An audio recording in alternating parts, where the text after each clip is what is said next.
सांगू मी मुक्ताईनगरमध्ये होतो, त्याच गावच्या बाबळीन त्याच गावची बोरे. मला नका सांगू ये किती एकर जमीन तुमच्याकडे होती. माझ्याकडे सगळे पुरावे. तुम्ही एखादी या समोर तुम्हाला दाखवतो. 34 एकर जमीन होती. 100 एकर जमीन कुठून आली? 34 एकर जमीन होती. पुरावे माझ्याकडे. पुराव्याने बोलेल मी. कागदपत्र तुम्हाला पुरावे पाहिजे, पुराव्याने बोलेल. आणि जमीनदाराचा पोरगा होता ते चांगला आहे. तुम्हाला शुभेच्छा आहे आमच्या.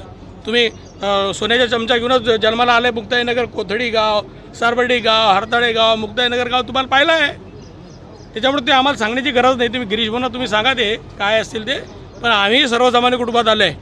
आम्ही सर्वसामान्य कुटुंबात येऊन मेहनतीनं आज पुढे गेलो. तुम्ही जर आज बघितलं, आजचे जीवनमान बघितलं ना, तर परवाच्या दिवशी म्हणजे मी माझं 1992मध्ये लग्न झालं. 1992मध्ये माझा ते जे बँजो पार्टी होती ना, ते त्या लोटगाडीवर होती. आज ती बँजो पार्टी कुठे गेली हो? त्याचे जीवनमान उंचवलं, माणसाचं जीवनमान उंचवणार नाही का?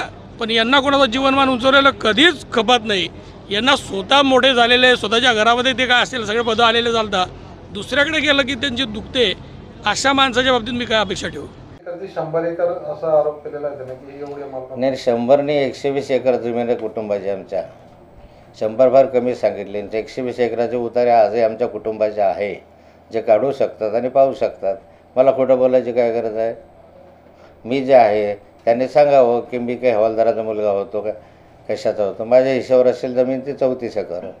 पण माझ्या सगळ्या कुटुंबाची जमीन जी आहे त्या कालखंडामध्ये मी अज्ञान पालन होतो. आणि 7 वर्षाचा असताना माझ्या वडिलांनी ते जमीन माझ्या नावावर लावलेली होती. म्हणजे असे आमची फॅमिली ही अशी होती. काही एखादा हप्ते घेणाऱ्या माणसाची नव्हती, शेती करणाऱ्या माणसाची जमीन होती. तुमच्याकडे कुठून आले एवढे मालमत्ता? जरा जाहीर करा.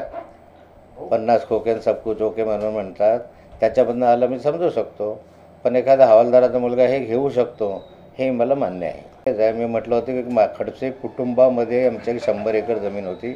मी नावंसुद्धा घेतलेलं होते आमच्या भावांचे वगैरे सगळ्यांचे. आणि आजही उतारे आजही तेवढेच आहे. आज जरी ते एका भावांची जमीन काढली त्यातनं कमी नाही आहे. आमच्या वडिलांच्या भावांची जमीन काढली तर काही कमी नाही आहे. मला वाटतं चंद्रकांत पाटलांना माहिती नसावं तर त्याने माहिती करून घ्यावी. त्याची जमीन माझ्याकडे आहे, तो पिढी जात आहे. चंद्रकांत पाटलासाठी मी आत्ता जमीन घेतली नाही. त्यांचे सन्माननीय पिताश्री हे इथं हवालदार होते आणि ते हवालदाराचे चिरंजीव आहे. आता त्यांच्याकडे एवढी मालमत्ता कशी आली?